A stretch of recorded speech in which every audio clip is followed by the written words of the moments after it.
Hi creative friends, Karen Burchill, Creative Katie here. Welcome to an art journal tutorial. This one is a napkin journal and I'm playing with some new supplies. So there's the napkin that I'm using. It's a sunflower napkin and I'll put it, if I can find it, or other replacements, and you can get those at ninniesnapkins.com. So today I just needed to throw down some color on a page. I just was feeling out of sorts and I just needed some color therapy. So I grabbed quinacridone gold and magenta, medium magenta, and I'm just mixing them with a makeup sponge right on my Canson Mix Media 9 by 12 page. It's not gessoed. It would have gone on a little smoother, but I just needed to start throwing down color. And the colors of fall, the maples here are starting to turn, and I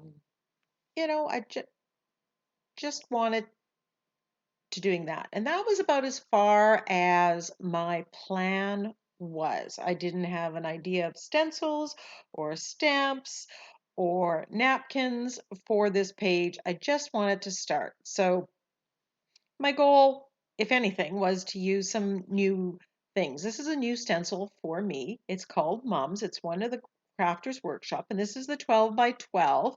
And you can see it has these four mum shapes, and I love these shapes. I've been wanting this one for a long time. I'm stenciling on it with the magenta and then with the quinacridone gold. It's that rich orangey color. Now, I guess I didn't. I decided I'm going to go for contrast, and I grabbed my white gesso that has thickened over time, and I'm pushing it through another one of the motifs here.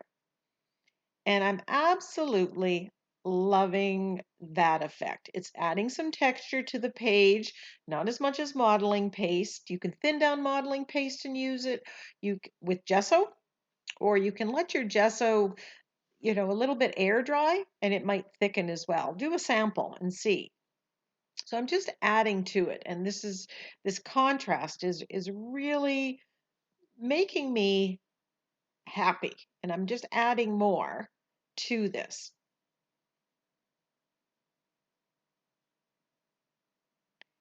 Adding little parts of it. So each one, there's two holes and then lots of little parts. I'm not being careful. I'm going very, very quickly. Now, the problem with this is that became very much a focal point, and I didn't know what to do. So I grabbed the makeup sponge and I'm just applying color over top of it. I'm thinking, I can always go back and maybe make one of these white so it becomes the focal point. But for now, I'm pushing it back with the same colors I use in the background. And I'm just kind of matching whatever colors are in the background with it. Now, I ran the risk here of destroying it. And some of them are saying, oh, we loved it before. And I did too. But a background should be a background. And that would make it very difficult for me to put a focal image on that. And who are we kidding? I just wanted to play some more. So I'm mixing the colors, adding another layer of color. The texture is wonderful. The paint does not go on top of the gesso in the same way it went on the raw paper. So in hindsight, having the paper raw gave me two different textural elements here. Here I'm taking a baby wipe and I'm lifting a little bit of the paint off of the gessoed area. So we're getting some highlights and lowlights on there. Now I'm going back to the original stencil shape and I'm stenciling with the pink. I want to add some more pattern very subtle pattern to the background. And at some point I switch to gold here. I'm, definitely feeling autumn.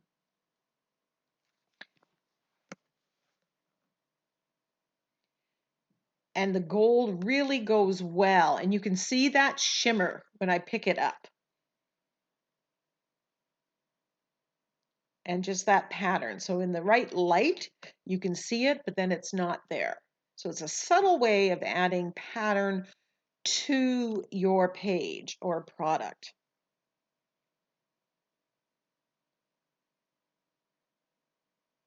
As is using the same stencil in different ways.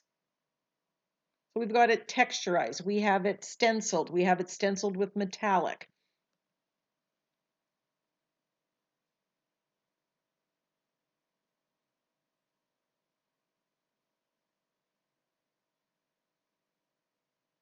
So this is my brand new stamp set. It's Tracy Scott, and I'll put a link to it if I can find it in the description box below, or at least the name of it. And why I bought these stamps is because you can make so many different things with them. I'm going to turn this into a butterfly.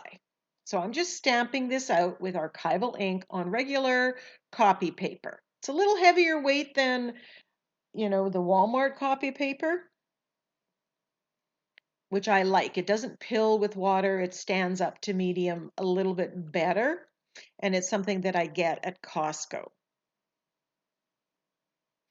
So I'm stamping it. I'm going to turn all these shapes into a butterfly. But as I was saying, you can take this stamp set and you can I've seen people make fish with it, birds. You can make mandalas. I bought 2 sets recently. And there you can mix and match them and you can make all sorts of things. So today was the day to start using it. And I'm going to keep this black and white.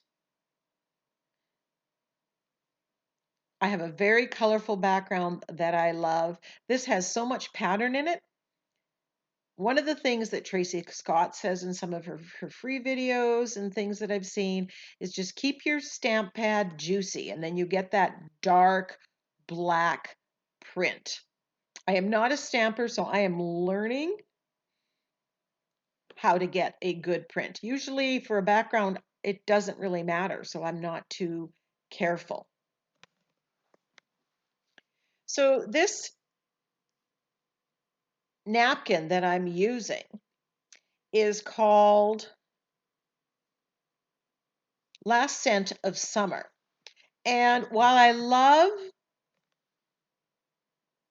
the sunflowers, they're very yellow, which is why I've not used them. Because they're a little too yellow, and I like the sunflowers that are a little more on the golden side or the pink burgundy-ish kind of thing.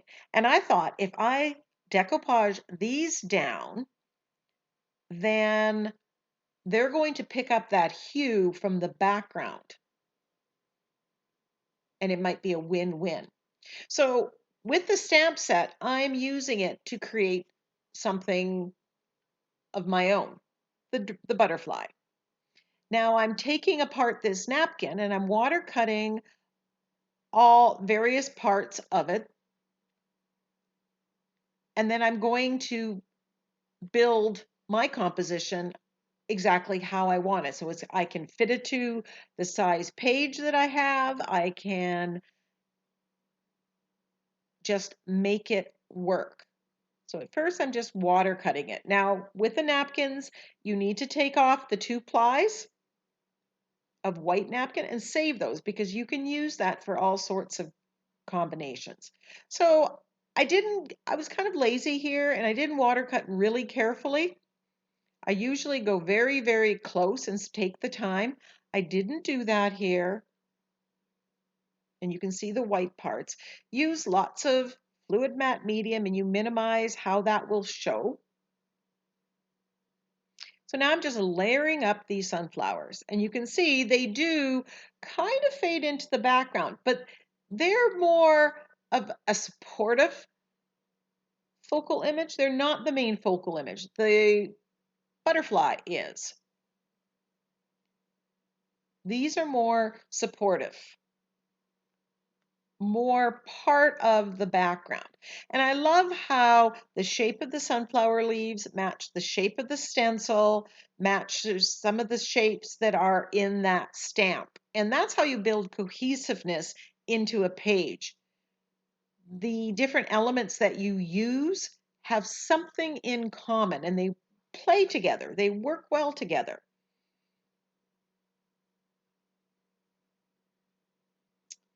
So I'm just finalizing the positioning of the butterfly. And in here, I end up actually flipping the butterfly, the wings. I needed something black in the background, and I have this little dot stamp, and it just wasn't working. So I grabbed one of my favorite stamps. You've seen me use this before. If you're looking for a basic stamp that you're going to get a lot of use out, this would be it. It'll be in the description box. So, and again, I'm using the archival ink. And then I grabbed this script stamp, and it's from a Tim Holtz set. I believe it's called Reflections. And I'm stamping that. And now the black reads well with the dark, dark brown that's the middle of the sunflowers. And the black that's going to be in the butterfly. Now I'm giving this a good dry. And I'm just loving the look. And here I've switched the wings. Before I had the ones that I have now at the bottom were at the top. And so you can play with it and create the look you want. So I'm just kind of trying to get the right placement. I'm looking to see, should this be in the center here? Where should this be?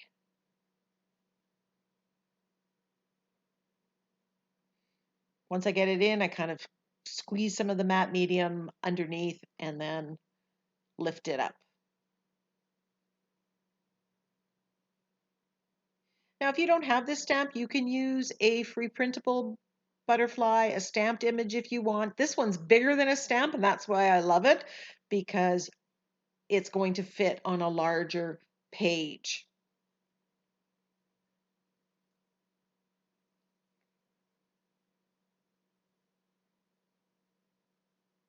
And I'm looking at the picture to see where the body goes, and it's more of the body is lower. So I'm kind of going with that, just so it makes it look a little bit maybe more realistic. But that could be me micromanaging it. Now, some of that napkin, because I didn't take the time to watercut it all out, it shows white. And very easily just take some of that color, the pink and the quinacridone gold, and I'm just painting it over that white area and rubbing it. And that's just getting rid of the white. So it's that easy to get rid of it if it bothers you.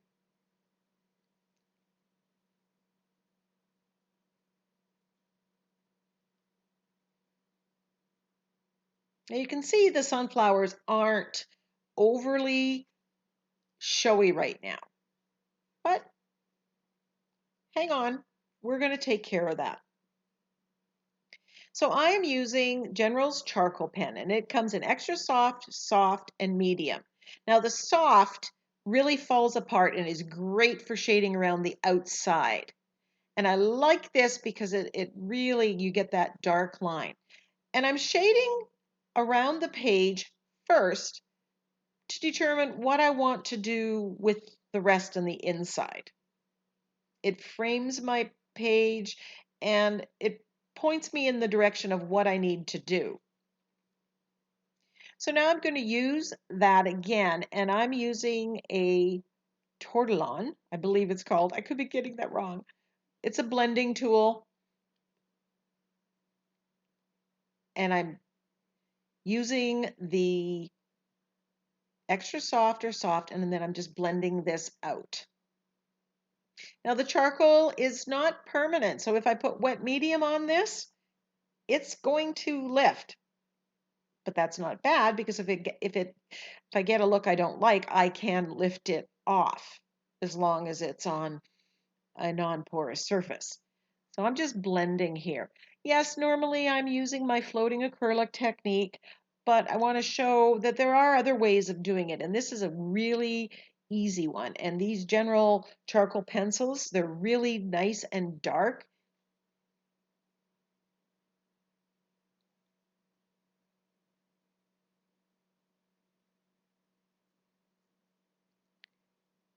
And the Torlon works really well because when you've glued paper on, and sometimes there's a ridge and you can't quite get in there to shade, it's easy. So now I'm using the medium one, and I'm going very sketchy on the sunflowers here, just to give them a little bit more detail than they have. I'm not being overly precise. I'm holding the pencil a little loosely. I'm trying really hard not to overthink this. Now, in other videos, you've seen me doing a lot of overpainting, and I paint over the napkins using that as the guide. Here, I'm just going a little bit simpler, using a different technique. And we're not done with this yet because as I go, I come up with another idea. So I start and I'm giving a very little and then I'm adding more detail. I just want a little bit of black line there. So here's the one that I just finished with the black line. And the other side of the page, that's what it looked like before. So I'm really happy with my decision to do some outlining on that. So now I'm going to proceed on this other one. And I'm getting a little bit bolder, a little bit darker, because I can see the difference. And that's what I do. When I try something out, I often even stop and take a picture and look at it and go, okay, was it better before or after? Because it's all about learning. I'm trying to blend the charcoal a little bit with my finger here and there, not really liking what the look is. And I think that might be because the napkin is textured and it's just too dark or too smudged. It's not precise enough. But as promised, I'm going to solve that. Now I'm using this Sharpie pen, and this is a new find. I'm just trying to see how the antenna look. And again, I'm going back to my prototype. This Sharpie pen is permanent, and it doesn't smell like Sharpies, which I can't use because they cause me to have migraines. So I'm going to be using this Sharpie again and again for other things. I really didn't use it a whole lot here, but I did want to introduce it to you because I think it's quite a find. Now I'm going through my sentiment packs, and this one is from my Through the Garden Gate sentiment pack. And you can get those. There's a link in the description box. And I love the one because I'm such fall colors, and that's really where my mind is. The saying, but you can use part of it. This one I've let joy burst forth, like flowers in spring, but I could have used that. And just like that, summer fell into fall was too big and chunky there. But I thought, okay, so I'm going to cut this apart. It doesn't have to be a rectangle. I'm going to get rid of some of this white and cut this into strips. And instantly, once I started this, I knew that that was the right choice for this page, for the space that I had for it. So now I have the Torlon, and I am actually going over it and shading some of it on these sunflowers just to soften it a little bit. Some of them are still the harder lines, which is why I've used the medium charcoal pencil. It doesn't fall apart as quickly as the extra soft that I use for the other purposes. So different ones are used for different things. But I am just doing a little bit of shading, and I'm loving the effect of that.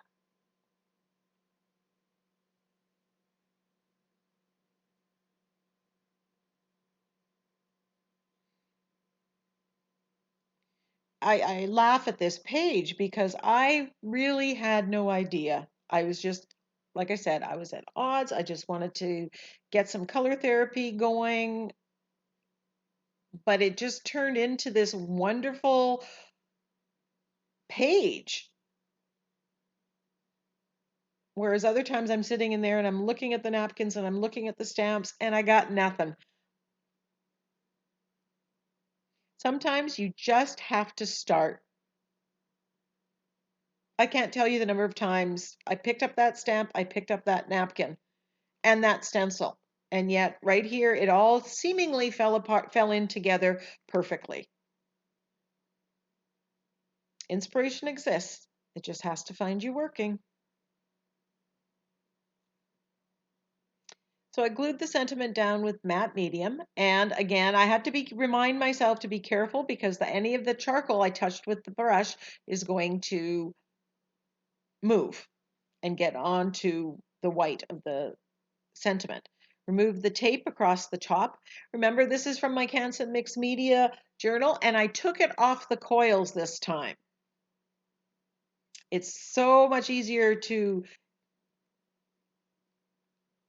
do the page when it's on a flat surface.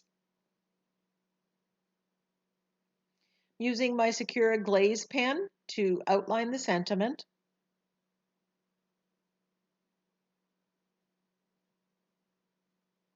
Thank you so much for joining me on this journey. I hope you give this, some of the techniques that I've done here, some of the colors, a try. Give me a thumbs up. Leave me a comment. Ask me a question. Bye for now.